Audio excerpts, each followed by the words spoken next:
begins in an ordinary street in Essex. It's a story that leads from Ilford to Islamabad.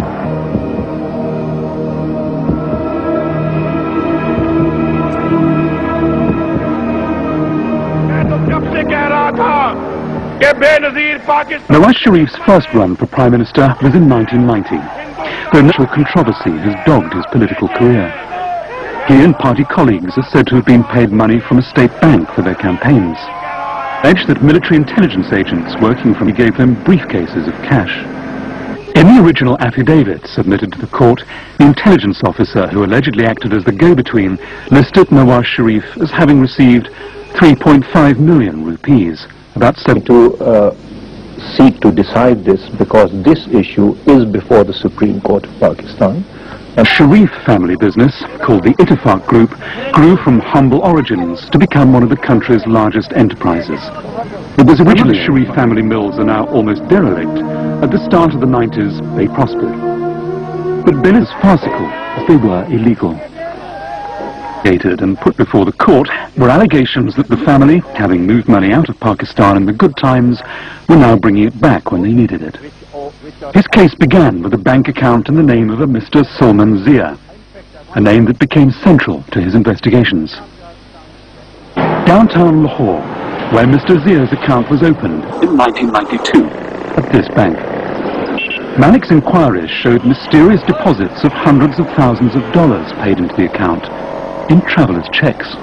Traveler check amounting to US dollars 700,000. 700,000 in one account, yes. Checks. So it was very intriguing for us. So that gives us a suspicion that it is money laundering.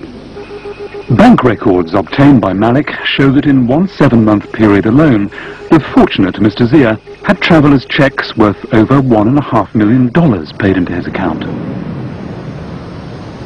They tried to pay a modest $5 into Mr. Zia's account. The account still exists. The bank confirmed both the name and the number. But while the account is obviously real, Malik claims Mr. Zia is not. The money, his FIA men told the court, was the Sharif's.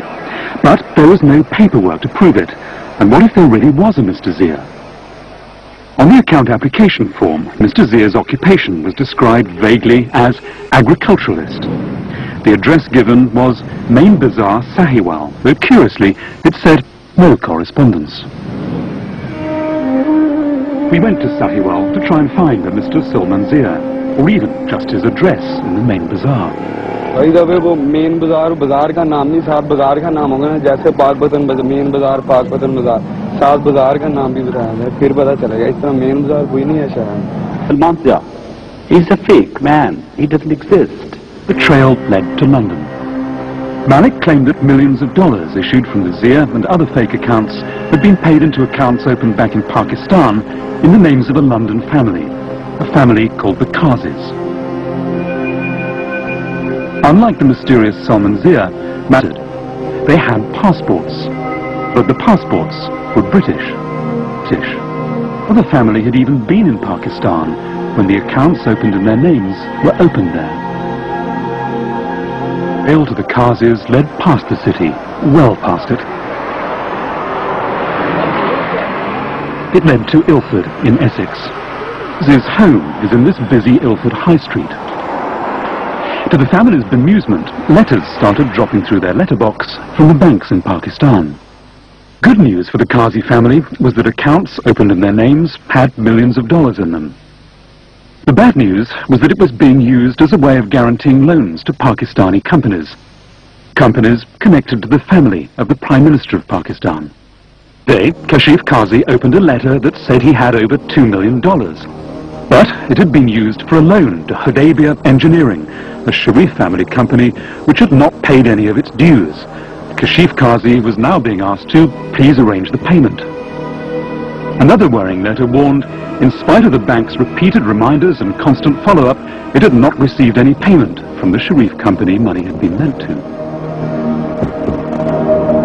This now somewhat decrepit factory is one of those the money in the Kazi accounts had been lent to. As part of a scheme, Malik black money back into the country without it being taxed and without revealing where it had come from. Deny any involvement in the opening of the Lahore accounts. It was was there any connection between them and the Sharifs? In Pakistan has centered round a mutual friend. He's a man who, in the 70s, was a paying guest of the Qazis when he was studying in London, Mr. Ishaq Dar. Was unavailable for interview, but he did write to us.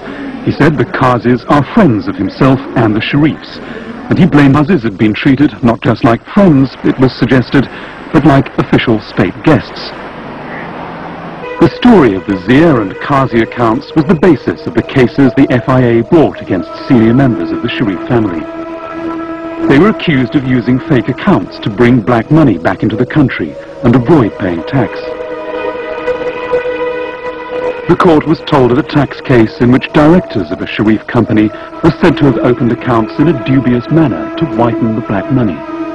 The court was told, showed that the directors of Sharif company Hudaybiyah paper mills had, with the blessings of Nawaz Sharif, not only involved themselves in money laundering, but also defrauded the government. Charges returned to power in '97 came while the charges were still going through the courts. Told the FIA now believed there was a Salman Zia, who is a resident of Essex, and even claimed to have found his passport number. But the confusion persists. We noticed the number was the same on that of the passport of the hapless Mr. Kashif Qazi. Several complaints and several cases which were being heard. And the Prime Minister did not want me to hear those cases, because he was under the impression that as Prime Minister he was exempted from the proceedings in the court. And the court felt his fears were justified when pro-Sharif demonstrators stormed the Supreme Court, and the police stood aside. Could have led to the Prime Minister's dismissal was abandoned. The London High Court told Nawaz Sharif's father and brother Shabazz to pay the bank millions of pounds. They'd personally guaranteed the bank's loan to a Sharif family company that had also borrowed money against the Qazi accounts. The allegation is that the Sharifs have the beneficial use of apartments whose ownership is registered in a foreign tax haven. Last September, a Pakistani paper published a photograph of Prime Minister Nawaz Sharif outside the apartments. He was being greeted by his son, Hussein. The electoral roll shows one of the apartments, number 17, is home to 3 people with the surname Sharif, including a Mr. Hussein Sharif.